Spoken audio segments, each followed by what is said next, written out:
Bonjour tout le monde, chers futurs infirmiers et infirmières, bienvenue dans votre cours de microbiologie. Donc aujourd'hui, petit cours simple, c'est un petit cours d'introduction à la microbiologie. Donc on va voir des trucs de base, on va voir un petit peu ce à quoi vous devez vous attendre là, pour la session à venir. Donc on commence doucement, puis on va augmenter, disons, le niveau là, au cours de la session. Mais on commence doucement aujourd'hui. Voilà. Voilà. Donc, là, je sais que c'est pas très dynamique. D'habitude, je devrais être dans la classe avec vous, mais j'aimerais que vous réfléchissiez. Qu'est-ce que vous connaissez de la microbiologie? T'sais, avant même qu'on commence notre cours ensemble, là, je suis sûr qu'il y a des éléments que vous connaissez, qu'il y a des termes, des expressions liées à la microbiologie que vous connaissez aussi. Ne serait-ce là depuis quelques mois, virus, coronavirus, COVID-19, ok? Ce sont tous des termes que vous connaissez. Je suis certain qu'on pourrait rajouter du vocabulaire à ça. Je suis certain que vous pourriez me parler de bactéries, de moisissures, de levures. Donc, il y a déjà plein de choses que vous connaissez. Donc, des fois, même sans vous en rendre compte, vous utilisez des expressions, des termes liés à la microbiologie, des antibiotiques, peu importe, il y a plein de choses que vous connaissez. Donc, on ne part pas de zéro présentement. OK?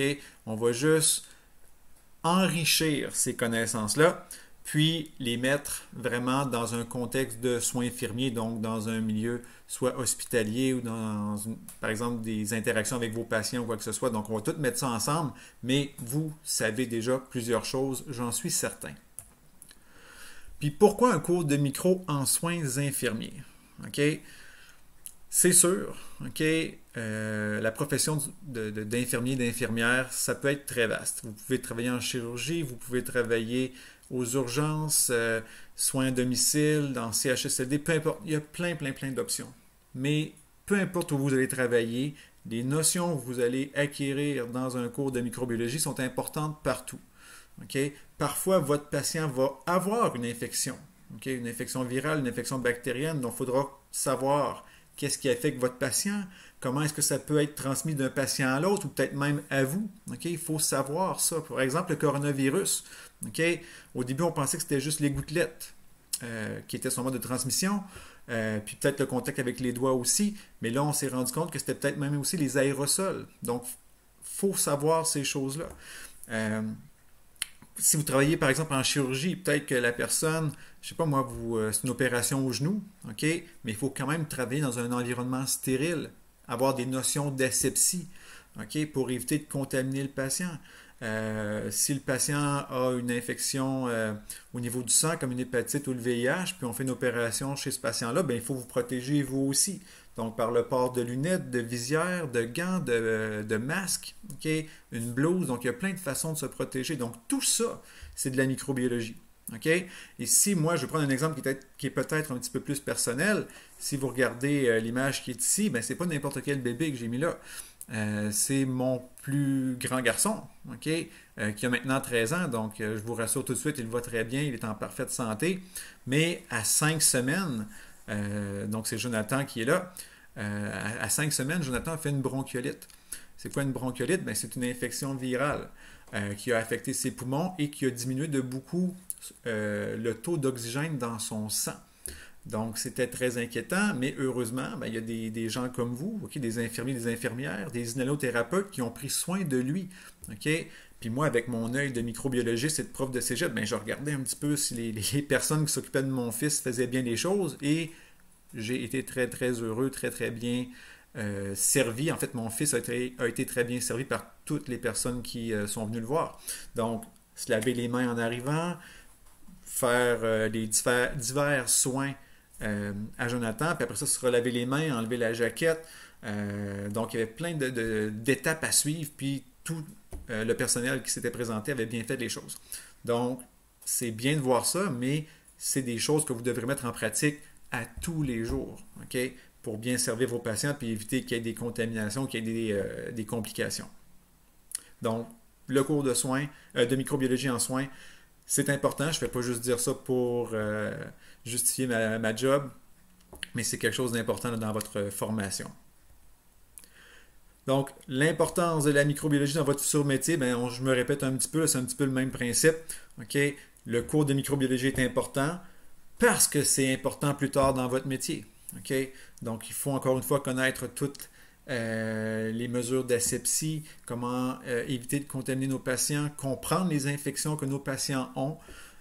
Donc, il y a plein de choses. C'est sûr que c'est important dans votre futur métier de connaître toutes ces notions-là. Maintenant, okay, on parle des micro-organismes. Okay? C'est sûr, si je vous parle de COVID-19 et du coronavirus, on s'entend que c'est quelque chose qui est très négatif, okay? Qui est mauvais. C'est un virus qui cause de graves infections, parfois des infections bénignes, mais quand même, les pires cas peuvent être mortels. Puis on a quand même près de 6000 morts juste au Québec. Donc, c'est pas anodin, ce n'est pas rien. Okay? Donc, si on regarde sur cette page-ci, donc, quels sont les bons et les mauvais côtés des micro-organismes? Ben, c'est sûr que les mauvais côtés, ben, c'est toutes les maladies, toutes les infections qu'on pourrait énumérer. Le rhume, la grippe, le sida, l'herpès, le tétanos, la diphtérie, la coqueluche, nommez toutes les infections que vous voulez, tout ça est mauvais. Si on veut aller plus large un petit peu, ben là, on pourrait se dire un autre côté qui est mauvais des micro-organismes, ben, c'est la détérioration des aliments. Okay? Des moisissures qui s'attaquent à vos fruits et vos légumes, à des céréales, même des fois des moisissures qui s'attaquent à la structure de la maison. Okay? S'il y a assez d'humidité dans votre maison, les moisissures peuvent se développer, puis ça peut causer des problèmes à la structure de l'habitation, puis ça peut être problématique pour les poumons aussi. Bref, il y a plein de côtés négatifs. Mais c'est pas tout du négatif. Il y a des micro-organismes qui sont très bons pour nous, qui sont bénéfiques. Donc, quelque chose de simple, tout votre microbiote. Okay? Vous avez des bactéries qui vivent sur vous et en vous, puis la très grande majorité de ces micro-organismes-là ben, sont positifs pour vous. Ils vous protègent contre les infections, ils stimulent votre système immunitaire, ils vous aident à digérer. Certaines bactéries vous donnent des métabolites importants. Par exemple, E. coli va vous donner de la vitamine K. La vitamine K vous aide à coaguler. Donc, tout ça, c'est très positif. Quand je pense aussi aux probiotiques, si je pense aussi à toute l'industrie alimentaire, la production d'aliments fermentés comme le yogourt, le fromage, si vous buvez de la kombucha, de la bière, du vin, si vous mangez du pain, quoi d'autre? Si vous aimez mettre de la sauce soya sur vos mets asiatiques ou peu importe le type de mets, ben, la sauce soya, c'est une sauce qui a été fermentée. La sauce sriracha, même principe, c'est un produit qui est fermenté aussi. Donc, il y a plein d'aliments que l'on consomme. Si vous aimez du saucisson, okay, saucisson sec, souvent c'est fermenté aussi. Les olives, okay? Moi, ma blonde, elle mange des olives comme on pourrait manger des bonbons. Moi, je ne traite pas vraiment, mais peu importe, c'est pas ça le point. Mais les olives que l'on consomme ont été fermentées par des micro-organismes. On n'a pas pris l'olive de l'arbre, puis on peut la manger comme ça. Elle doit être fermentée un certain temps avant qu'elle soit comestible. Donc, c'est plein de choses comme ça qui rendent les aliments meilleurs, qui donnent un goût, qui donnent certaines propriétés. Mais tout ça est dû à des micro-organismes. Donc, il y a des côtés positifs aussi. L'actualité, vous allez voir tout au cours de la session, je vais vous envoyer des messages, des mios sur des nouvelles qui se passent dans le monde. Okay? C'est sûr que je ne vais pas vous tanner avec tout ce qui se passe avec la COVID, là, on en parle beaucoup, mais il y a plein d'autres choses aussi qui se produisent. Là, j'ai mis quelques exemples, là, vous pourrez aller fouiller. Si vous avez, en fait, vous avez accès par Léa, je vous mets le document PowerPoint, vous pouvez y aller. Ouvrez-le, mettez-le en format diaporama et vous pouvez cliquer sur les liens, puis ça vous amène soit à une vidéo ou à un article dans la presse ou un site web quelconque. Si vous êtes pas en format diaporama, mais juste ouvrir le document PowerPoint, bien, vous pouvez appuyer sur le bouton droit de la souris et choisir ouvrir le lien hypertexte, puis vous allez pouvoir le voir aussi. Mais bref. Fait qu'il y a plein de choses, c'est ça. Bon, le coronavirus, nouveau virus, il n'est plus tellement nouveau maintenant. Okay? Quand j'ai enseigné le cours à vos collègues l'hiver dernier, avant que la pandémie se produise, ben, j'avais parlé de ça. Okay? D'un nouveau coronavirus. Maintenant, c'est ça, on en parle, puis ça a changé nos vies. Okay? D'ailleurs, moi, ça fait 20 ans que j'enseigne, puis ça fait 20 ans que je dis à toutes les années, à toutes les sessions, une pandémie ou une épidémie grave, la question, ce n'était pas si, la question, c'était quand elle va se produire. Puis malheureusement, l'hiver dernier, ben, j'ai fini par avoir raison. OK? Puis c'est un petit peu plate. Moi, le premier, j'aurais souhaité que ça ne se produise pas de mon vivant, mais on est tous là-dedans présentement, donc il y a une pandémie qui sévit. On va passer à travers, OK? Puis non, ça sera peut-être pas facile, ça sera pas le fun, OK? Ça va être des mois, des années peut-être pénibles, mais l'être humain est brillant, l'être humain sait s'adapter, puis on va passer à travers. Bref, on est dedans, fait que vous pouvez aller jeter un coup d'œil là-dessus. Il y en a une que j'ai rajoutée récemment, elle est peut-être pas dans vos notes présentement, si vous avez le cahier papier entre les mains. C'est assez frappant, OK? Justement en période de pandémie, je vais vous ouvrir le... Ah, il ne voudra pas l'ouvrir. Bon, il me dit qu'il est introuvable. Je résume à ce moment-là. Donc, c'est un service religieux qui a eu lieu à Montréal, dans une église orthodoxe grecque. Donc, la communion se fait avec le pain et le vin, mais on trempe le pain dans le vin et, avec une cuillère, on met un morceau de pain imbibé de vin dans la bouche des fidèles. Mais on ne change pas de cuillère ou on ne lave pas la cuillère entre chaque fidèle. Donc, il y a eu 350 personnes qui ont reçu la communion et ils ont tous, dans le fond, utilisé la même cuillère. Donc, quand tu es le premier à passer, c'est encore pas si pire, mais si tu es le 350e, ben, t'espères qu'il n'y a personne qui a l'herpès buccal quelque part entre le numéro 1 et le 349e, qu'il n'y a personne qui a la mono, qu'il n'y a personne qui a la gastro, qu'il n'y a personne qui a la grippe, la COVID. Okay? Donc ça, c'était vraiment pas smart comme façon de faire, mais bon, ok.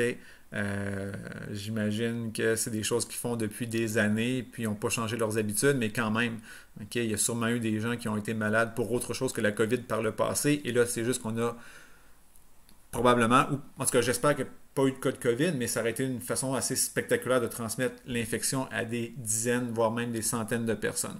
Fait que je vais essayer de corriger le lien hypertexte, puis je vous remets ça. Maintenant, les 3 domaines du vivant. Okay? Donc ça, c'est des petites notions à connaître.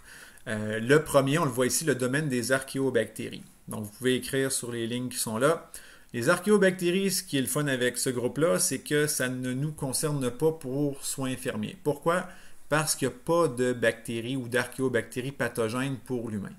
Il y a plein d'applications que l'on a de ces micro-organismes-là en biotechnologie. Fait que ça devient intéressant pour ça.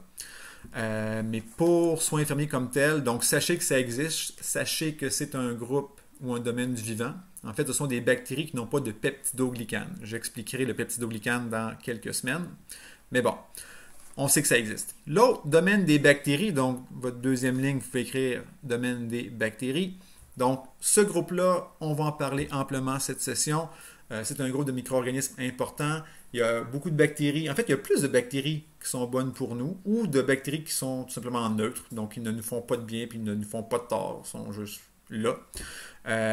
Puis, il y en a quelques-unes, de toute évidence, qui causent des maladies, des infections. Donc, on va revenir là-dessus. Puis, le dernier groupe ou le dernier domaine, je devrais dire, ce sont les eucaryotes. Et là, les eucaryotes, c'est assez large. Okay? Dans le fond, ça veut dire... eucaryote, ça veut dire cellules qui possèdent un noyau. Donc, vous et moi, nous sommes des organismes eucaryotes. Donc, nos cellules possèdent un noyau dans lequel il y a l'ADN. Si vous avez un chat, un chien, un poisson rouge, un hamster, peu importe, ces animaux-là, ce sont des eucaryotes aussi. Vous avez une plante verte, des fleurs, peu importe, à la maison, un jardin, ce sont des organismes eucaryotes aussi. Et là, si on va plus dans les micro-organismes qui nous intéressent, on va parler des mycètes. Le mycète, pas nécessairement les gros champignons, là, mais par exemple, les moisissures et les levures font partie des mycètes. Donc, c'est là-dedans. Puis, protistes ou protozoaires, on connaît moins ce groupe de micro-organismes-là, mais si je vous parle de la malaria, je suis sûr que vous savez, ou vous connaissez du moins le nom de la maladie. Bien, cette maladie-là, okay, c'est un protozoaire qui la cause. Probablement que vous savez aussi que c'est un insecte qui véhicule le protozoaire, donc c'est un insecte, un moustique. On va le nommer plus précisément, l'anophèle femelle qui pique la personne et en la piquant, va lui injecter quelques protozoaires Plasmodium. Plasmodium, c'est le protozoaire qui cause la malaria, ou aussi appelé le paludisme. Donc, parmi les eucaryotes qui nous intéressent. Donc, il va y avoir les mycètes, les protistes, puis même dans les animaux, jusqu'à un certain point, on va inclure aussi là-dedans les vers, les helminthes. Donc, ça ne sera pas votre cours préféré, cher groupe. Les vers intestinaux, vers solitaires, ascarides, oxyures. On va voir des vidéos, pas nécessairement toujours le fun, mais c'est une réalité. Il y a des vers qui causent des problèmes. Donc, 3 domaines du vivant, archéobactéries, bactéries et eucaryotes. Les archéobactéries et les bactéries sont ce qu'on appelle des prokaryotes. Donc, ce sont des organismes qui ne possèdent pas de noyau. Donc, ces organismes-là ont un génome. Donc, elles ont, les bactéries, de l'ADN, mais ce n'est pas enfermé dans un noyau comme ça peut l'être pour nous. Donc, pour les cellules eucaryotes, donc ici, puis on voit ici, là, en bas au centre, puis en bas à droite, des cellules eucaryotes, tandis qu'ici, on a une bactérie qui, elle, est prokaryote, donc il n'y a pas de noyau. L'échelle n'est pas bonne, OK? Une bactérie, c'est des centaines de fois plus petit qu'une cellule, mais pour qu'on la voit bien sur l'image, là, on a fait un agrandissement. Donc, prokaryotes, pas de noyau. Eucaryotes ont un noyau. Les prokaryotes, il y a juste les bactéries, mais les eucaryotes, on vient de le voir, ça regroupe plein d'espèces vivantes. Les virus, là, on est dans quelque chose de particulier. Le fameux coronavirus, là, c'est un organisme qui est à la limite du vivant. Vous allez me dire, crime, il doit être vivant, s'il se propage, puis il nous infecte. C'est pas aussi simple que ça. Pour être considéré vivant, il faut qu'un micro-organisme soit capable de se reproduire lui-même. Puis les virus ne peuvent pas se reproduire tout seuls. Une bactérie va se reproduire toute seule. Okay? Si on lui donne les bonnes conditions, la bactérie, donc de la nourriture, bonne température, niveau d'oxygène, etc., elle va prendre ce qu'elle a besoin, puis elle va se diviser. Donc, une bactérie va en donner 2, les 2 vont en donner 4, etc. Donc, ça va être une croissance exponentielle dans les meilleures circonstances. Mais un virus, supposons que j'ai la grippe, j'ai le rhume, peu importe, je tousse, il y a un virus qui tombe sur mon clavier, par exemple.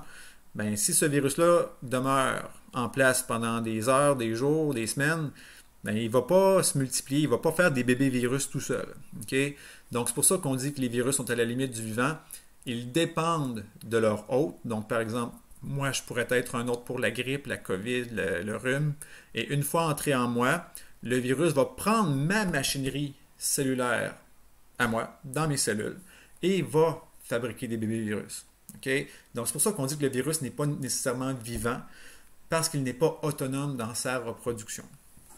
Même principe là, pour les prions, puis même les prions, c'est encore plus petit que des virus. Des prions, ce sont seulement des petites protéines. Puis peut-être, là, c'est moins connu, mais une maladie, peut-être que vous connaissez au moins le nom, c'est la maladie de la vache folle. Okay? Ça, c'est ce qu'on voit la forme chez la vache. Chez l'humain, c'est ce qu'on appelle Creutzfeldt-Jakob. Okay? Donc, c'est une maladie qui attaque surtout le système nerveux. Donc, c'est des protéines là, qui finissent par détruire vos cellules. On va y revenir sur les prions, sur les virus, là, dans beaucoup plus de détails. Question technique, là, vous n'avez pas besoin pendant la session d'apprendre tous les noms de micro-organismes, là, ça commence à être lourd, mais juste pour que vous compreniez d'où viennent ces noms-là, puis comment on les écrit normalement. Donc, quand vous avez des noms, okay, puis ça c'est vrai pour la plupart des espèces vivantes, là, puis même les virus, on va avoir une nomenclature comme celle-là, c'est toujours souvent un genre et l'espèce. Comme nous, on est Homo sapiens, okay, puis on est même Homo sapiens sapiens, sous-espèce. Mais par exemple, pour les micro-organismes, vous avez Escherichia coli, connu sous son petit nom de E. coli. Donc, Escherichia, c'est le genre. Coli, c'est l'espèce. Je suis en train de perdre la voix, pardon. Donc, E majuscule pour le genre, C minuscule pour l'espèce. Donc, E. coli, une bactérie assez commune qu'on trouve dans le gros intestin, entre autres. Mais si vous en avez dans de la bouffe, ça peut être moins intéressant. Okay? Vous ne voudriez pas manger du bœuf haché, comme par exemple qu'on voit dans l'image ici, qui a du E. coli dedans, ou des légumes avec du E. coli dedans, ou boire de l'eau avec du E. coli dedans. Pourquoi? Parce que souvent, c'est un signe qu'il y a eu contamination fécale. Fait que personne ici veut manger des matières fécales, j'en suis certain. Une fois qu'elle est rentrée dans notre gros intestin, c'est une chose, mais d'en consommer d'autres, c'est pas souhaitable. Staph aureus, bactérie relativement commune là, sur la peau, au niveau des muqueuses nasales aussi. Généralement, peut-être non problématique, non pathogène, mais dans certains cas, surtout si elle entre dans une plaie, elle peut causer des problèmes assez graves. Donc, Staph aureus, puis peut-être même que vous connaissez sa variante résistante, OK? Qu'on appelle le Staph aureus résistant à la méticilline, ou le SARM, S-A-R-M. Tous les Staph aureus ne sont pas résistants à la méticilline, mais une des formes qu'on voit souvent, c'est le SARM, donc résistant à la méticilline. Candida albicans, c'est pas une bactérie, c'est une levure dans ce cas-ci. Okay? C'est une levure qu'on peut retrouver au niveau buccal, c'est pas anormal, mais on va la retrouver souvent au niveau des organes génitaux. Okay? Puis c'est souvent elle qui va être la cause d'infection vaginale de type vaginose. Donc oui, chez la femme, mais les gars aussi. Okay? On peut aussi avoir une infection à levure. Ça ne sera pas une vaginose, on s'entend là-dessus. Là. Okay? Ça va être une balanite. Okay? Donc, présence de levure au niveau du gland, puis ça va être un petit peu plus fréquent. Fréquent, en tout cas. On va en voir plus chez les personnes, les garçons par exemple, qui sont non circoncis versus ceux qui sont circoncis. Okay? Donc, avec un problème d'hygiène ou quoi que ce soit, là, les levures ont plus de chances de développer entre le prépuce et le gland à ce moment-là. Donc, Candida albicans. L'autre, Aspergillus niger, c'est une moisissure dans ce cas-ci, puis c'est une moisissure qui peut être dangereuse.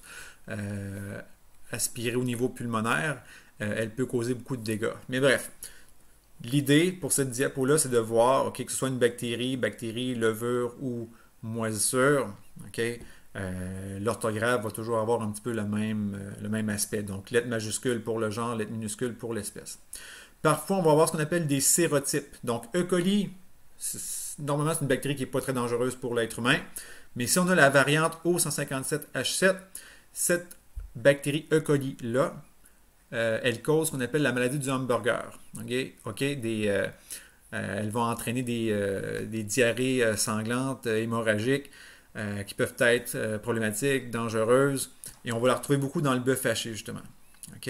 Donc, E. coli provient, par exemple, de l'intestin du bœuf. Lors de l'abattage, s'il y a eu rupture de l'intestin, des bactéries qui se retrouvent sur la viande, on peut avoir des problèmes. Puis pourquoi c'est pire avec le bœuf haché que votre steak? Votre steak, normalement, si vous le faites saisir ou le faites cuire, même s'il est saignant au centre, les bactéries vont être en surface. Mais dans du bœuf haché, vous avez pris le morceau de viande, puis vous l'avez réduit en plus petits morceaux. Puis là, chacun des morceaux peut être contaminé. Il n'y a pas juste les surfaces, par exemple, comme d'un steak. Donc, ce qui va arriver, c'est que si vous faites cuire, par exemple, votre boulette de bœuf haché pour vous faire un burger sur le barbecue, la surface est parfaitement cuite, mais l'intérieur, la température est en bas, on va dire, de 60 degrés. C'est encore rosé, donc les bactéries sont peut-être encore vivantes. Puis là, vous mangez ça, mais il y a de fortes chances que vous soyez malade à ce moment-là. Donc, il faut être très vigilant à ce niveau-là. Ici, à titre indicatif, vous n'avez pas à apprendre tout ça par cœur, mais la taille relative des micro-organismes. Donc, nous, on va travailler beaucoup avec les bactéries. Donc, on parle de 1 micromètre. Micromètre, c'est 10 à la moins 6 mètres. Tandis que les virus, on va dans les nanomètres. Donc, ça, c'est 10 à la moins 9. Donc, un virus, c'est 1000 fois plus petit qu'une bactérie. C'est sûr qu'il y a des bactéries qui sont un petit peu plus grosses. Il y a des virus qui sont plus gros, d'autres qui sont très petits, comme par exemple le virus de la polio est très, très, très petit comparé, par exemple, au virus Ebola, qui lui est un petit peu plus grand. Mais si on regarde ici, là, juste à titre indicatif, donc la bactérie Staph aureus, qui est une bactérie cocci, là, de forme sphérique comme celle-là, bactérie de la chlamydia, quand même déjà beaucoup plus petite. Le virus, les virus pox, par exemple, qui causaient la variole, les choses comme ça, virus de l'herpès, de la grippe, virus de la polio, il y a vraiment une différence de taille. Et des fois, si vous vous demandez à quoi ça peut ressembler, là, les tailles relatives, ici, on voit le bout d'une aiguille, ou d'une épingle, là, peu importe. Puis regardez, si on voit au microscope, là, supposons que quelqu'un l'a échappé par terre, cette aiguille-là, regardez les bactéries comme il y en a. Fait que si vous échappez une seringue, vous échappez quelque chose qui va être utilisé pour piquer le patient, pour intuber le patient, vous ne pouvez pas juste prendre quelque chose puis le donner au patient comme ça. Ce qu'on ne voit pas, les micro-organismes, ils vont y en avoir. Donc, il faut faire vraiment très attention à ça. Regardez là, la quantité qu'il peut y avoir juste sur le bout d'une aiguille, par exemple. Votre microbiote ou votre microflore, c'est quoi? Ce sont les micro-organismes qui vivent sur vous et en vous, et il s'établit une espèce d'équilibre entre vous et ces micro-organismes-là. Puis généralement, c'est très, très, très positif encore une fois. Il y a ce qu'on appelle le microbiote normal. Donc ça, c'est les bactéries qui vivent sur ma peau, dans ma bouche, dans mon tube digestif, au niveau de mes organes génitaux, partout. OK? Et elles sont là de façon relativement permanente. C'est ça, si je prends un antibiotique, je vais en flusher une très grande partie. OK? C'est ça, par exemple, la flore normale de nos mains, le microbiote de nos mains. Depuis la COVID, on se lave tellement souvent les mains que notre microbiote normal, là, il en a mangé toute une. Okay? Il a été magané par le savon, l'alcool, les gels d'alcool, comme le Purel. Donc, notre flore normale, si tout va bien, c'est relativement stable. Mais parfois, on va avoir aussi ce qu'on appelle le microbiote transitoire. Si je mange une pomme, puis sur la pomme, il y a des bactéries. Okay? Ben, il y a des bactéries dans ma bouche qui vont provenir de la pomme. Mais elles ne vont pas nécessairement demeurer là ou s'installer de façon permanente dans ma bouche. Elles vont être là de façon transitoire. Okay? Dès que je vais manger autre chose, que je vais boire, que je vais me brosser les dents, je vais les éliminer. Ou peut-être même les autres bactéries dans ma bouche vont les éliminer. Donc, elles vont être là seulement de façon temporaire. Même principe avec ma main. Okay? Je prends une poignée de porte. Okay? Je tourne. Les personnes qui étaient là avant moi ont peut-être touché la même poignée de porte. Donc, moi, j'arrive, je touche la poignée. Ben, je me suis peut-être contaminé. Mais ces bactéries-là, les chances qu'elles s'installent sur mon corps de façon permanente sont assez faibles, surtout en période de COVID. Okay? Souvent, 10 minutes plus tard, je vais me laver les mains, puis les bactéries transitoires, ben, sont parties. Okay? Mais ce n'est pas impossible, encore une fois, que les bactéries transitoires finissent par s'établir et fassent partie de votre flore normale. Okay? Mais généralement, transitoire égale juste de façon, disons, non permanente ou aléatoire sur votre peau ou ailleurs. Donc, juste montrer là, des images des microbiotes. Donc, il y en a beaucoup. En fait, au niveau du gros intestin, c'est là où il y en a le plus. Okay? C'est des milliards de bactéries par centimètre cube. Là. Fait que, puis vous en avez plusieurs centimètres cubes d'intestin. Fait qu'il y a du stock. Au niveau de votre bouche, okay, votre microbiote, il est normal. On a plein de bactéries différentes dans la bouche. Mais ce microbiote-là, si on ne le contrôle pas, ben, il va se développer puis il va faire du ravage. Là. Donc, il va causer la plaque, il va causer le tartre, okay? Des maladies au niveau des gencives, causer la carie. Donc, il faut entretenir notre bouche. Il faut se laver, brosser les dents, passer la soie, un petit coup de rince-bouche de temps en temps, aller chez le dentiste une fois par année ou deux. Mais bon, il faut entretenir le tout. Okay? Si vous ne me croyez pas, faites le test. Brossez-vous pas les dents pendant 2-3 jours, puis grattez-vous. Grattez-vous les dents, puis vous allez remarquer une petite pâte blanche qui va apparaître sous vos ongles. Cette petite pâte blanche-là, c'est quoi? C'est ce qu'on appelle un biofilm. Dans le fond, c'est des bactéries qui se sont accumulées là. Donc, pas super. Okay? Brossez-vous les dents. Croyez-moi sur parole. Donc, en fait, c'est une autre diapo là, sur le microbiote. Donc, l'importance du microbiote intestinal. On parle des entérobactéries. Ce sont des bactéries ou un groupe de bactéries qui ont des caractéristiques similaires.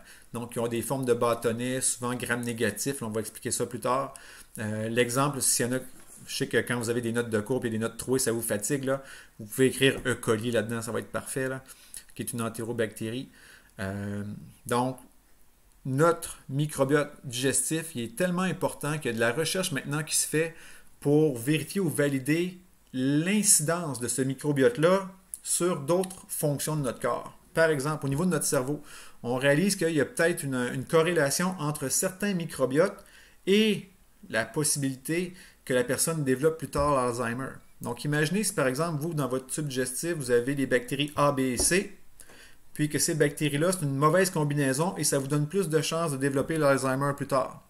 Puis qu'on réalise que les personnes qui ont les bactéries X, Y, Z, bien, ces personnes-là ont moins de chances de développer l'Alzheimer. Fait qu'est-ce qu'on pourrait faire? Ça serait de faire des tests chez les personnes, voir quelles sont les bactéries qu'ils ont dans leur microbiote digestif et peut-être leur donner un petit probiotique, quelque chose, okay, pour que leur microbiote se modifie et ait les caractéristiques, on va dire X, Y, Z, donc des bactéries qui limitent les chances d'avoir l'Alzheimer. Donc c'est fou, ok, toute la recherche qui se fait en ce domaine-là. Vous pouvez aller voir là, si ça vous intéresse. L'émission Découverte, j'ai mis le lien là ou d'autres liens qui sont ici. On explique tout ça, c'est fascinant. Toutes les maladies qu'on pourrait traiter à partir du microbiote, c'est génial. Puis, juste ici, vous montrez ça. OK. Il n'y a rien qui marche aujourd'hui. Encore une fois, je ferai la correction pour... c'est peut-être mon serveur ou mon ordinateur qui a un problème. Mais bon, le microbiote du bébé, ce qui est intéressant dans ce document-là, c'est qu'on voit l'évolution des bactéries de la naissance jusqu'à ce que l'enfant grandisse, atteigne l'âge adulte. Donc les bactéries changent, ne serait-ce qu'à la naissance. Quand un bébé est dans le ventre de sa mère, il est pratiquement stérile. Il n'y a pas de bactéries au niveau de la grossesse. Okay? Mais dès que l'enfant naît, surtout s'il naît de façon naturelle, par les voies vaginales, ben, il va être contaminé par les bactéries, les levures qui s'y trouvent. Okay? Donc, à ce moment-là, l'enfant va commencer à générer son propre microbiote, va stimuler son système immunitaire. Okay? D'ailleurs, les enfants qui naissent par césarienne, et c'est le cas de mes deux garçons, sont nés les deux par césarienne, ils n'ont pas le même contact avec la microflore, le microbiote vaginal de la mère. Donc, là, je ne dis pas que c'est arrivé à mes enfants, mais il y a des médecins, ce qu'ils vont faire, c'est qu'ils vont aller faire un prélèvement au niveau vaginal de la mère. Et lorsque l'enfant naît par césarienne, ils vont passer cette petite serviette-là au niveau du visage de l'enfant pour simuler ou recréer ce que l'enfant aurait dû subir comme, on va dire, contamination. Donc, ça aide à stimuler justement son système immunitaire, aide à stimuler le développement de son microbiote, donc c'est positif. Donc, encore une fois, là, vous pourrez aller vérifier là, les liens que je vais m'assurer que ce soit fonctionnel là, quand vous voudrez aller les voir. Ici, c'est juste pour, encore une fois, ajouter là, quelles sont les bonnes et les mauvaises bactéries au niveau digestif. Donc, les bifidobactéries, E. coli, les lactobacilles, okay, qui nous aident à digérer, entre autres, qui ont plein d'aspects positifs. D'ailleurs, vous regarderez dans les yogourts, dans les probiotiques, on retrouve beaucoup de bifidobacterium, on retrouve beaucoup de lactobacillus. Okay, ce sont des bactéries qui nous aident beaucoup. Mais vous ne voulez pas avoir dans votre tube digestif du campylobacter. Okay, Campylobacter jejuni, qui va aller causer des problèmes, entre autres, dans le jéjunum, c'est pas super. Enterococcus faecalis, même principe. Puis Clostridium difficile ou la fameuse C. diff. Okay? Je sais que souvent on va dire la C difficile, mais c'est Clostridium difficile, le vrai terme. Donc cette bactérie-là, elle va être problématique surtout pour les personnes qui viennent de subir par exemple une antibiothérapie et s'ils se font recontaminer par cette bactérie-là, ben elle va profiter de l'absence de bactéries saines, okay, pour causer des problèmes. Mais là, je vais quand même vous faire remarquer une chose. Okay? Moi, présentement, pour l'instant, okay, j'ai une bonne santé digestive, donc mon microbiote est en équilibre. Donc, j'ai plein de bactéries saines. Mais peut-être que je suis porteur de cette bactérie-là, okay, de C. difficile. Peut-être. Mais les autres contrôlent son développement, donc j'ai pas de problème. Mais je suis peut-être un porteur sain de cette bactérie-là. Fait que ça, c'est pas impossible non plus. Mais pour une personne plus vulnérable, donc par exemple une personne âgée qui vient de faire une antibiothérapie et que lui a des bactéries comme celle-là qui se développent, bien là, on pourrait avoir un problème. D'autres rôles donc du microbiote, okay? Le microbiote peut nous protéger d'infections par des micro-organismes nuisibles, donc on parle d'effet barrière. Donc par exemple au niveau vaginal chez les filles, la présence de lactobacillus au niveau du vagin va maintenir un pH acide et souvent un pH acide, ça va empêcher les bactéries pathogènes de se développer. Fait que ça, c'est une bonne chose. Les infections levure que les dames pourraient développer, donc on parle de vaginose à levure, souvent le pH demeure acide, mais pour une raison ou pour une autre, le nombre de bactéries diminue. Est-ce que ça peut être la prise d'antibiotiques, un changement hormonal, donc il y a quelque chose qui agit sur les bactéries, puis les levures qui sont là en profitent, okay? Et à ce moment-là, cause la vaginose. Puis si on se demande la différence entre vaginose et vaginite, là, vaginose, donc c'est un déséquilibre au niveau de la microflore, puis vaginite, tout ce qui finit en ite d'habitude, c'est souvent plus lié à un processus inflammatoire. Okay? Donc inflammation de la muqueuse à ce moment-là. Vaginose bactérienne, je reviens là-dessus, donc si le pH augmente, donc peut-être lactobacillus encore une fois est moins présent, il y a peut-être eu contamination par des bactéries fécales, okay? Par exemple, une jeune fille, un bébé qui est encore aux couches, les matières fécales vont en contact avec la vulve, ou les parents peut-être ne savent pas les bonnes techniques pour nettoyer les fesses de l'enfant, puis ramènent les matières fécales vers la vulve. Tout ça peut entraîner des vaginoses bactériennes, mais c'est quand même fréquent aussi chez l'adulte. Donc, il y a une contamination. Puis vaginose à trichomonas, ça c'est un protozoaire qui peut se retrouver au niveau vaginal et causer des problèmes, encore une fois. Ça se traite, mais par exemple, si vous vous baignez dans un lac, une rivière où il y a de ce micro-organisme-là, ben, vous pourriez être infecté. Même principe si ça peut être transmis sexuellement. Okay? Donc, si votre partenaire est porteur, ben, il pourrait vous la transmettre aussi. D'autres exemples, E. coli, je n'ai glissé un mot tantôt. Donc, l'effet barrière, produit de la vitamine K, c'est merveilleux. Elle produit même des antibiotiques qui luttent contre les autres bactéries. Fait que c'est quand même cool. Puis quand tu penses à ça, une bactérie qui fait un antibiotique, ça semble paradoxal, mais elle n'est pas affectée par son propre antibiotique. Okay? Puis une chose qui est particulière, puis là je pourrais même dire que c'est tout le monde, là, mais normalement, le personnel des hôpitaux qui se lave tout le temps les mains, okay, avec du Purell, on assèche nos mains, souvent votre microflore est affectée, votre peau sèche, donc elle va se craqueler un petit peu, puis c'est là où il y a des infections qui peuvent survenir. Donc paradoxalement, vous avez les mains les plus propres, mais vous avez des mains qui sont à risque d'être infectées.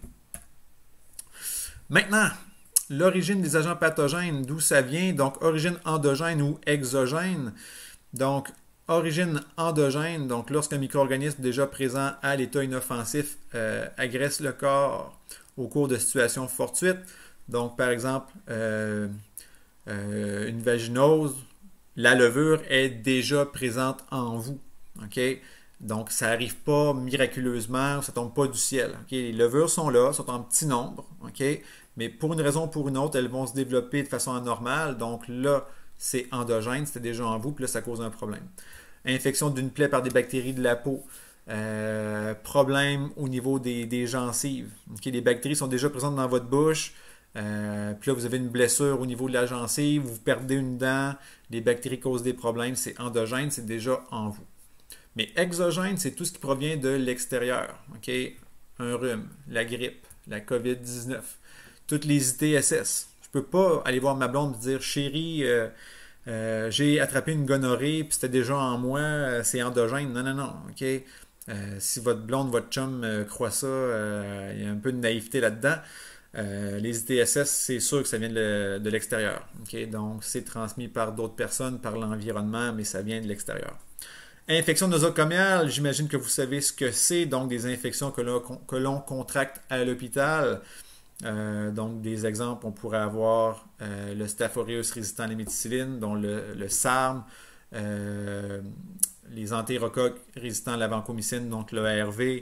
Des fois, ça peut être des infections pulmonaires à Aspergillus. Il y a plein de types d'infections nosocomiales qu'on peut attraper. Petite blague, je ne sais pas pourquoi je l'ai mis là, mais je la trouvais sympathique. Donc, contrairement à la croyance populaire, tout ce qui arrive à Vegas ne reste pas à Vegas. Vous avez attrapé l'herpès. Okay? Donc, ça serait encore une fois une ITSS d'origine exogène. Okay? Si le gars revient à la maison et dit qu'il a attrapé l'herpès génital, il n'a pas attrapé ça en buvant un verre d'eau, on s'entend. Une chose aussi qui est quand même farfelue parfois, okay, la règle des 5 secondes. Donc, si vous échappez quelque chose par terre, là, dans ce cas-ci, on a présenté un beigne, ça pourrait être n'importe quoi, mais si on se rapporte à des soins infirmiers, donc quelque chose que vous allez utiliser avec le patient, une seringue, peu importe, tous les objets que vous pouvez utiliser. Vous voulez mettre un gant, il tombe par terre, c'est pas le temps de le ramasser, de le remettre pour aller jouer dans la bouche du patient après. Là. Okay? Puis c'est pas vrai là, la règle des 5 secondes, même 3 secondes. Là. Quand ça touche à une surface, il y a contamination. Okay? C'est sûr que si par exemple moi je suis à la maison, j'échappe un fruit, un raisin par terre, ben si j'ai la chance que les chiens ne le ramassent pas avant moi, là, je peux le ramasser, peut-être souffler un peu dessus, ou le passer à l'eau puis le manger. Okay? Les chances de je tombe malade, peut-être faible. J'ai quand même des chiens, ça en rentre du stock dans une maison, mais quand même. Okay? Par contre, si je prenais le même raisin, pour reprendre cet exemple-là, puis je l'échappe à la cafétéria de l'hôpital ou sur un plancher au cégep, c'est pas que je dis que c'est malpropre à l'hôpital ou au cégep, mais quand même, il y a beaucoup de gens qui circulent. Pas sûr que je me mettrais ça dans la bouche par la suite. Bon, en compter des anecdotes tant qu'à faire. J'ai déjà vu ça, puis peut-être que vous aussi, là. Un bébé, vous voyez des parents qui promènent leur enfant dans un petit carrosse, une poussette, puis le bébé, sa suce tombe par terre, puis des fois tu vois le parent qui soit juste souffle dessus. Ou une autre affaire aussi, c'est la maman, le papa se met la suce dans la bouche pour la nettoyer, puis après ça, on met ça dans la bouche du bébé. Règle des 5 secondes, nettoyer ça avec notre salive, pas sûr que c'est la meilleure des choses. D'ailleurs, quand Jonathan, si vous vous rappelez de la photo du début, mon fils qui a eu une bronchiolite, c'est une maladie qui est transmise par la salive. Donc, si moi, par exemple, j'avais mis la suce de mon enfant dans ma bouche, puis qu'il y a du virus de la bronchiolite dans ma bouche, parce que souvent, ce virus-là, qui s'appelle le VRS, c'est un virus qui est bénin pour les adultes. Fait que moi, si je l'avais dans la bouche, je mets sa suce dans ma bouche, je lui redonne, mais là, je viens de le contaminer lui, puis c'est peut-être comme ça qu'il a attrapé sa... J'ai jamais mis sa suce dans ma bouche. Mais quand même, peut-être juste en donnant un bisou à mon garçon, je l'ai contaminé, peut-être juste en lui parlant. Il y a plein de facteurs qui pourraient faire en sorte que de la salive ait été projetée, puis se soit retrouvée dans ses voies respiratoires, dans sa bouche, puis c'est peut-être comme ça qu'il a attrapé sa bronchiolite. Mais bref, règle des 5 secondes, pas vrai. Les micro-organismes que nous verrons cette session, donc on va voir les bactéries. Oups, pardon. Les bactéries, les Rickettsia, Chlamydia, ces deux-là, Rickettsia et Chlamydia, c'est des bactéries intracellulaires. On va revenir là-dessus. Cyanobactéries comme les algues bleues. On va parler des mycètes, moisissures, levures et mycètes dimorphes. Ça veut dire quoi ça? On va en parler bientôt. On va parler des protozoaires. On va parler des helminthes. Donc ça, c'est les vers groupes. Comme je vous ai dit, vous n'allez pas triper là-dessus, mais ça va être intéressant en même temps. Virus, prions, arthropodes. Qu'est-ce que les insectes viennent faire là-dedans? Ben, si on pense aux punaises de lit, aux poux vénériens aussi, donc les morpions, il y a plein d'insectes qui peuvent être la cause d'une maladie. Les acariens, peuvent être là-dedans aussi. Les acariens, souvent, on les associe là, à des allergies, mais souvent, ça va être des infections de la peau. Donc, littéralement, les acariens se faufilent dans votre peau et vont causer ce qu'on appelle la gale, G-A-L-E. Donc, on va en parler de ça aussi. Puis, seriez-vous en mesure de nommer des maladies ou infections causées par ces micro-organismes? Ben, ça sera à vous de voir, OK? Mais je peux donner quelques exemples. Comme prokaryotes, des maladies causées par des bactéries, ben, il peut y avoir la coqueluche, l'infection pulmonaire.